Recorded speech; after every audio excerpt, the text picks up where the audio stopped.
आइए इतिहास के पन्नों में गहराई से उतरते हैं। जरा तसव्वुर कीजिए कि आप 16वीं सदी के किसी इतिहासकार हैं। आपके सामने एक ऐसी अजीम सल्तनत है जिसकी ताकत और रुतबे का लोहा पूरी दुनिया मानती है। जी हाँ, हम बात कर रहे हैं ऑटोमन साम्राज्य की। आज के इस ऐतिहासिक विश्लेषण में हम इसी साम्राज्य के पूरे 600 सालों के शानदार सफर को समझेंगे। ये सिर्फ एक कहानी नहीं है, बल्कि दुनिया की सबसे ताकतवर सल्तनतों में से एक के उरूज और उसके जवाल की पूरी टाइमलाइन है। तो हमारा ये सफर कुछ इस तरह आगे बढ़ेगा। सबसे पहले हम देखेंगे इसकी स्थापना और शुरुआती विस्तार, फिर 1453 की ऐतिहासिक इस्तांबुल विजय, उसके बाद ऑटोमन साम्राज्य का स्वर्ण युग।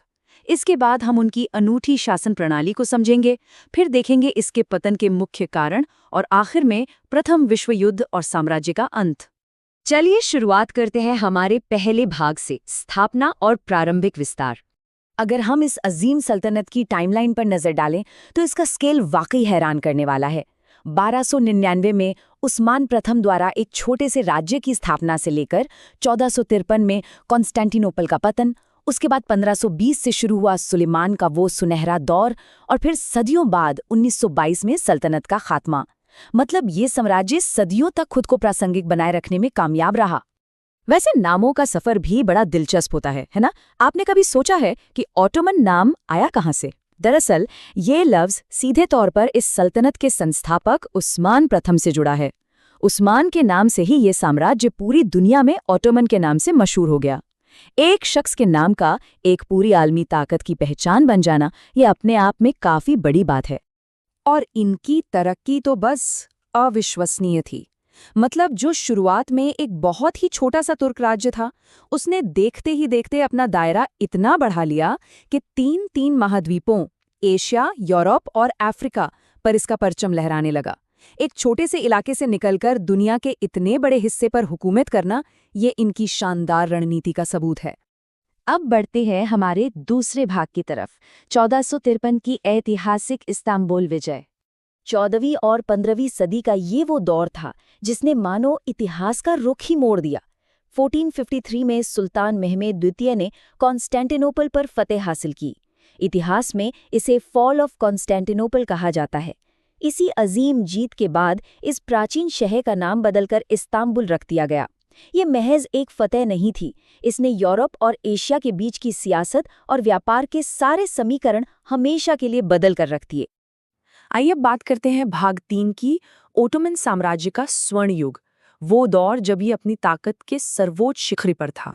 अगर हम फिर से उसी 16वीं सदी के इतिहासकार के नजरिए से देखें तो ये दौर किसी अजूबे से कम नहीं था और इसके पीछे एक बहुत ही महान रहनुमा का हाथ था, सुलेमान द मैग्निफिसेंट, यानी सुलेमान आलीशान।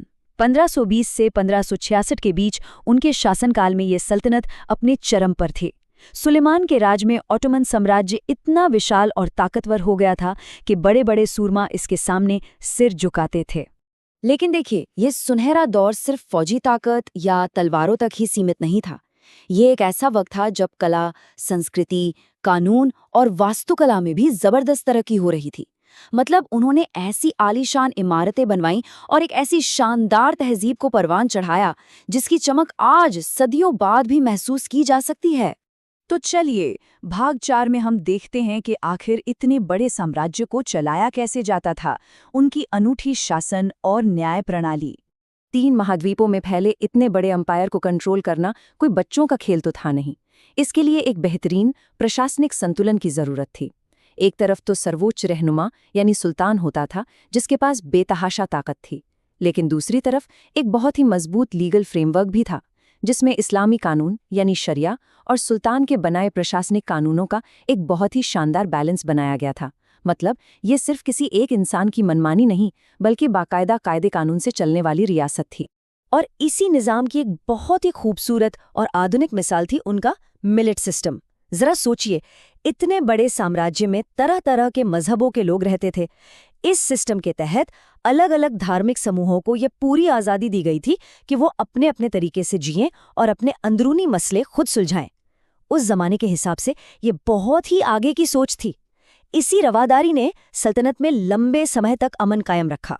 अब आते हैं भाग 5 पर, पतन के मुख्य कारण। एक अजीम सल्तनत कमजोर कैसे पड़ने लगी? कहते हैं ना कि जिस सूरज का उरूज होता है उसका ढलना भी तय है। 17वीं सदी के बाद चीजें बदलने लगी। अंदरूनी सियासत में करप्शन बढ़ने लगा। सुलेमान के बाद गद्दी पर बैठने वाले रूलर्स कमजोर साबित हुए और उधर यूरोप में टेक्नोलॉजी और मिलिट्री के क्षेत्र में बहुत तेजी से तरक्की हो रही थी, जिसने ऑटोमन सेना को पीछे छोड़ दिया। इसके ऊपर से लगातार हो रही जंगों ने तो जैसे सल्तनत की पूरी ताकत ही निचोड़ कर रख दी। और अब हम पहुंचते हैं हमारे आखिरी भाग पर, प्रथम विश्व युद्ध और साम्राज्य का अंत। ये इस सल्तनत के सफर का आखिरी और सबसे दर्दनाक पन्ना है। पहली जंग अजीम यानी प्रथम विश्व युद्ध में ओटमन साम्राज्य की हार हुई, और सच कहूं तो ये हार इनके लिए ताबूत की आखिरी कील साबित हुई। इस जंग के बाद ये पूरा का पूरा विशाल साम्राज्य टुकड़ों में टूट गया और आखिरकार 1922 में इस 6 सदी पुरानी सल्तनत को पूरी तरह से खत्म कर दिया गया। लेकिन जहां एक कहानी खत्म होती है, वहीं से दूसरी शुरू भी होती है। 1923 में मुस्तफा कमाल अतातुर्क ने इस साम्राज्य की राख से एक नए और आधुनिक राष्ट्र की बुनियाद रखी, आज का तुर्की। एक पुरानी सल्तनत का अंत एक नए राष्ट्र राज्य के लिए रास्ता बना गया।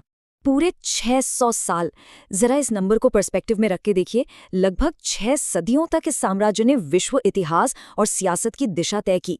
ये कोई मामूली बात नहीं है। इतनी लंबी मुद्दत तक एक ग्लोबल सुपर पावर बने रहना ये इंसानी इतिहास की एक बहुत ही असाधारण और बेमिसाल उपलब्धि है। तो इस पूरे विश्लेषण के बाद हमारे सामने एक बहुत ही कड़वा लेकिन जरूरी सवाल खड़ा होता है। क्या होता है उन विशाल संस्थाओं या साम्राज्यों का जो वक्त के साथ खुद में बदलाव और सुधार करने से इनकार कर देते हैं? ओटोमन साम्राज्य का पतन आज भी इस सवाल का सबसे सटीक जवाब है। इतिहास का ये सबक शायद हर दौर में लागू होता है।